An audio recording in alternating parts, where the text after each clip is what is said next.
In this video breakdown of the YieldMax conference call with Michael Khouw, we are going to learn why we can expect around a 70% yield going forward for ULTY. We're also going to listen in and find out what specific strategies they're using to protect the NAV and keep it stable.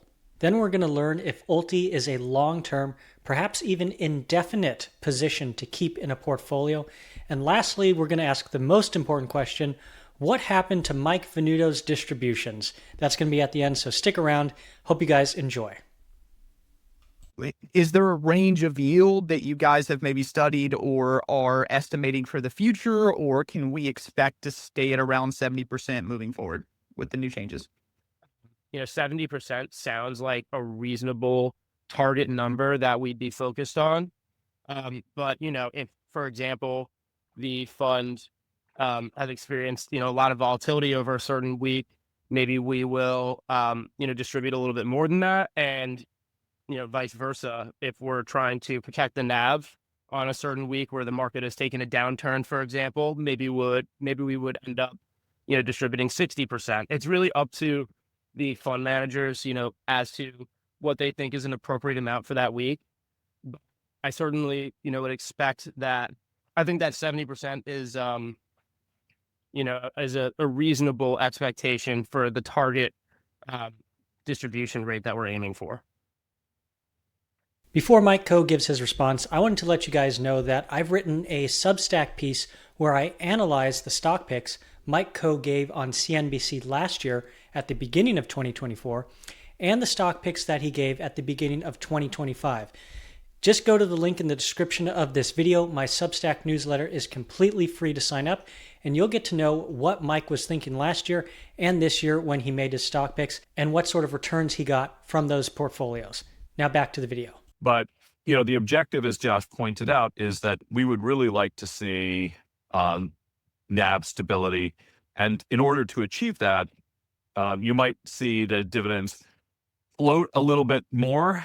And that's possible in part because the underpinning securities are going to be sort of a more stable set that exists in there. And I think the press release, I don't have it right in front of me, so I don't remember exactly what they discussed, but I certainly can talk more about what goes into the investment process other than just high implied volatilities. But, the headline objective of ULTY remains intact, which is to, as the name suggests, deliver sort of the ultimate income that it can from the options market. But because there is a renewed focus on NAV stability, that means that the distributions may float a little bit more as a result to achieve that. So I do have the press release in front of me, and the section right here is distribution outlook. And they say, with the inclusion of lower volatility names and more protective option positioning, future distribution levels may be somewhat lower than previous levels and less predictable. So when he says float, I think that's what he means by less predictable. And then the other YieldMax guy, Josh, mentioned that they could be lower of the lower volatility names and more protective option positioning, meaning they're buying more puts than they normally do. You may have seen in a previous video where I explained this, that if ULTY has 100 shares of a stock, they would buy one contract because one contract covers 100 shares. And that would be their put protection. But what they're doing now is buying two contracts on that.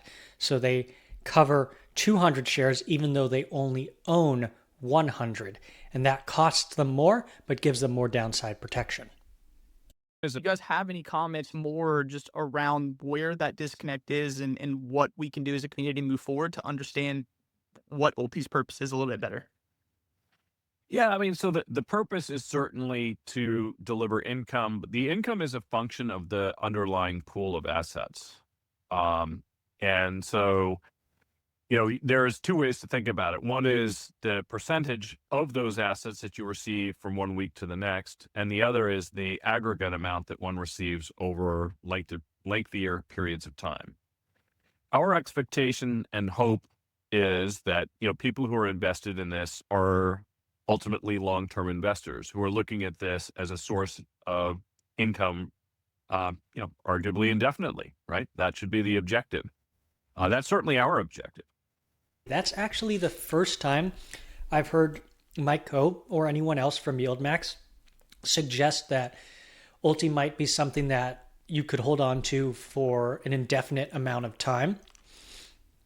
And that's actually really encouraging to hear that Mike Khouw and perhaps the portfolio managers at YieldMax are thinking longer term and thinking about keeping names in ULTY that can weather down markets and won't completely just drop in price. What's also encouraging about this long-term thinking is that it aligns with NAV stability, because if you're going to hold an ETF for 10, 20, 30 years, over the course of that time period, you don't want to see its price continually go down, down, down, and down. That's going to make you lose confidence in it, even if it is paying distributions. If you're holding something for 10, 20, 30 years, you want to see it either go up if it's a growth product, or if it's an income product, ideally go up by the rate of inflation plus maybe GDP. But certainly the price keeping pace with inflation, and then the distributions exceeding that. So, to do that, you want to obviously preserve, to the extent that you can, basically the underpinning net asset value. Now, this can be achieved, and it has been. You can take a look at funds like CHPY, for example, which has a lot of very high quality stocks. They're all highly correlated stocks by virtue of the fact that it's a sector, it has sector exposure that is just semiconductors. But it does illustrate that if you have a good pool of underpinning stocks, you can achieve both.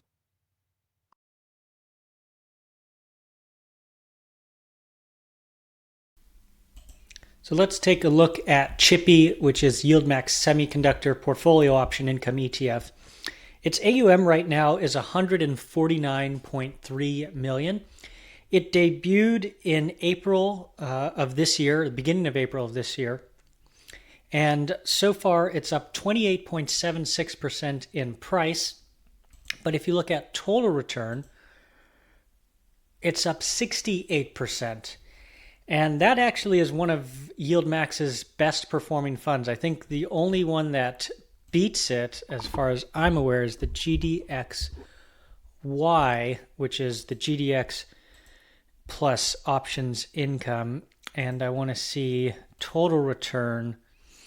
GDXY slightly beats it. Let's go year to date. Yeah, that's up pretty much 83% there, beating CHPY there. So gold miners beating the semiconductors. But Mike brings up a good point. Like, it's interesting that these two funds are performing very well. Now, in that case, that for example is a fund that could have been distributing, in theory, I suppose, at a 70% rate or higher.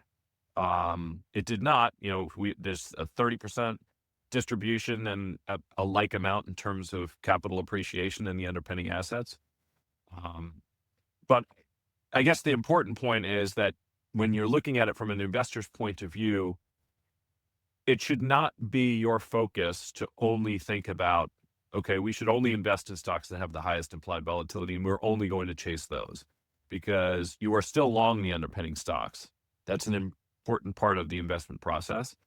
ULTY is, trying to focus on that, and it is trying to use that along with maximizing the premium collection on that pool of assets. And, you can see what's in it.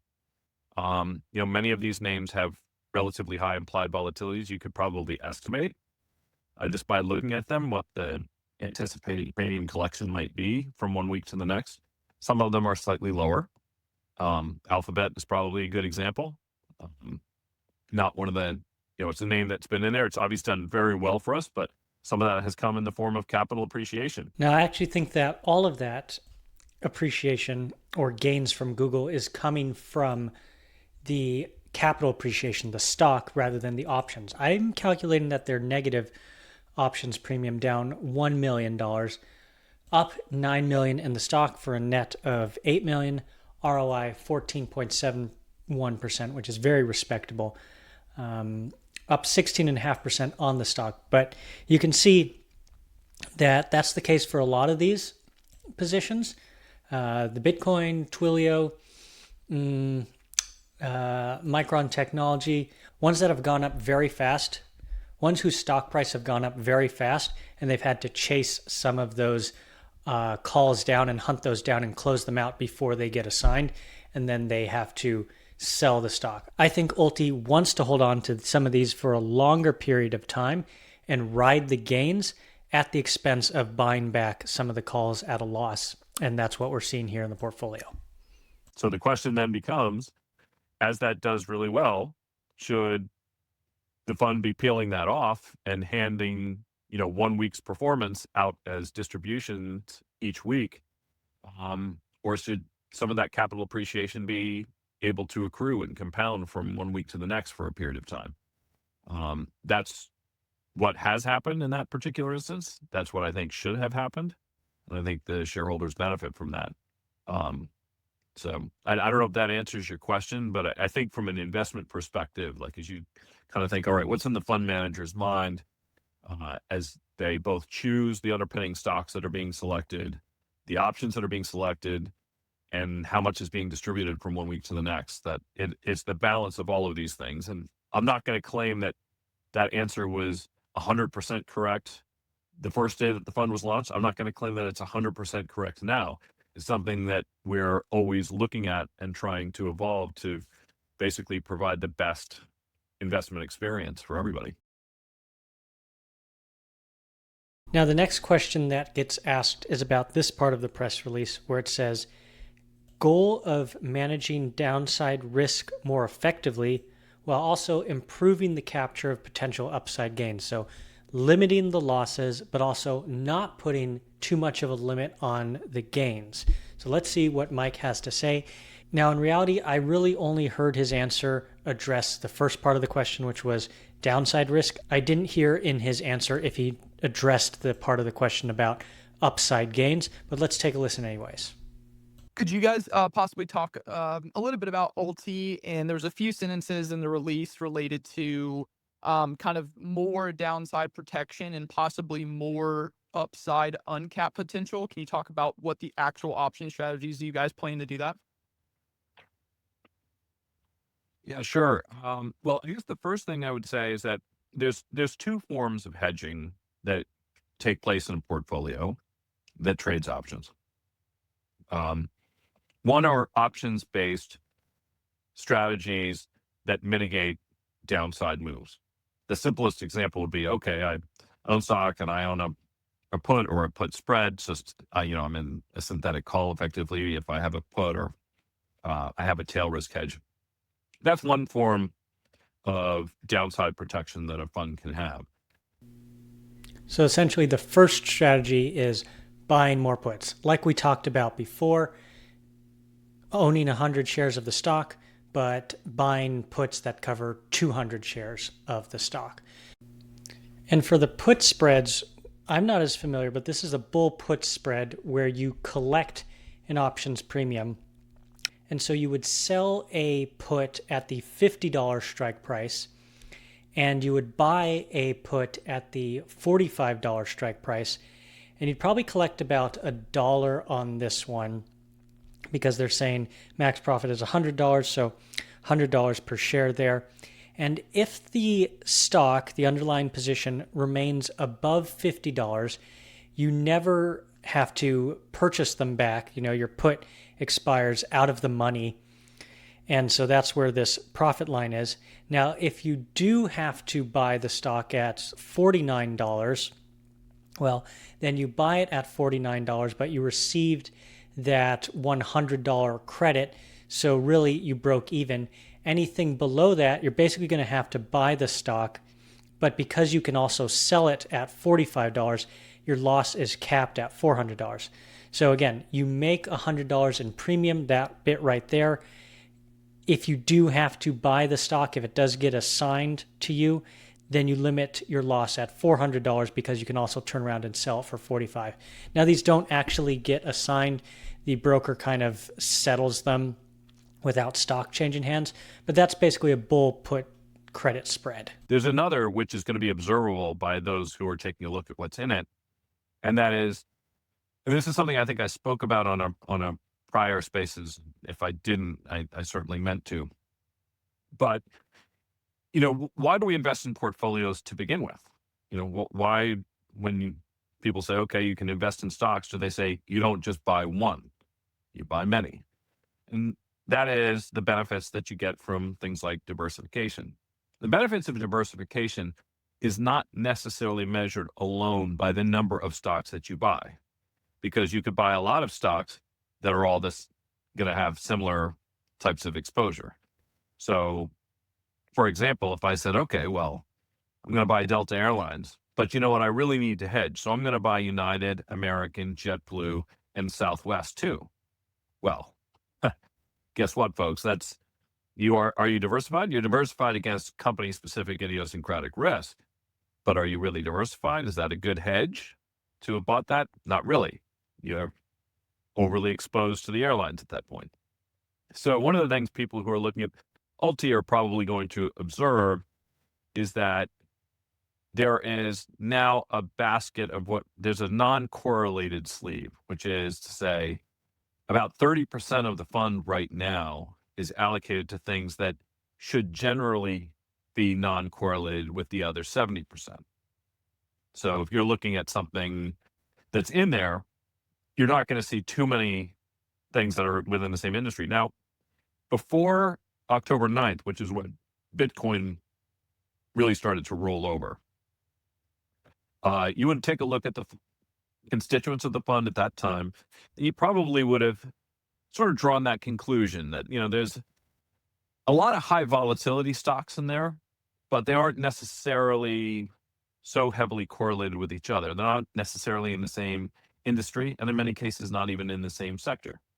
The example that I provided is that Hims and Hers is not the same as Palantir, is not the same as Robinhood. These are all names that were in the fund on October 9th. The thing that they do have in common, though, is that they were all high beta. They were all high vol. And the thing that high vol stocks often have in common is not their business and not how the economy affects them, but who's invested in them. And that by itself can drive correlations and the benefits of diversification, meaning that heavily, aggressive investors may tend to buy all of those types of stocks. They like to have high beta. They're willing to take high risk. They also tend to be more responsive investors. These are not the people that are the ones that are out there buying those stocks are not the same ones that just said, oh, I'm going to buy a Vanguard passive index fund and spend the rest of my time on the golf course. These are people who are actually watching the markets. And when they don't like what they see, they tend to respond to it. And when they respond, what do? They sell. And that means they sold Palantir and they sold Hims and Hers and they sold Robinhood, even though those three businesses have nothing to do with one another. So part of the risk mitigation and part of the hedging that is embedded into those portfolios is a function of the types of constituents, their pairwise correlations, our anticipated conditional correlation, and also hedging.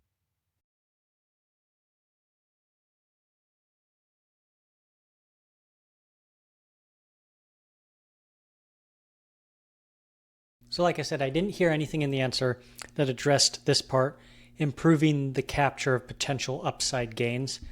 But what we can see from the portfolio is that they've got a lot of upside gains in the stocks, some negative options premium, and some of the stocks that they acquire, they don't hold on to for that long. I've got highlighted up here 5 in yellow. Ignore these ones at the bottom for a moment. These ones in yellow, they've taken some wins on. Eli Lilly, they took a loss on. But the days held, 8 days, 9 days, 12 days, they didn't hold on to them for very long, and they didn't get that much upside capture from them. So I'm just wondering, how long are they going to hold on to some of these? Which ones are long-term holds and which ones are short-term holds? I would have thought Costco would have been in there for a while, and even QQQ would have been in there for a while. I think that might have been a mistake getting rid of that one. Unless they, weren't making money on the options. So let me know what you guys think. But let's quickly turn to Mike Venuto's missing distributions. And this was just, the ULTY split happening around the same time as the dividend being paid out, I guess. I think it was just Robinhood not being on top of their game. I don't know what brokerage Mike Venuto has, but it sounds like some people who had Robinhood didn't get their distributions, and Mike Venuto was one of them. So from the investment side of the business, everything looked normal to us. Interestingly, I happened to speak to Mike Venuto about this, and he confirmed that with his broker, he was one of the people who didn't get his ULTY dividend. Now, to be clear, this is not a problem with YieldMax. The way it was explained on the call was basically that YieldMax sent the money out. It got to the custodians like Robinhood, E-Trade, Schwab, Fidelity, all of those. Some people got it, others did not, and it's likely some of the newer broker firms, like Robinhood, where they just didn't understand that there was a split that happened in ULTY and they needed to allocate appropriately. So hopefully Mike Venuto gets his distributions. Hopefully everyone watching gets their distributions into ULTY. And hopefully I see you in another video. Take care.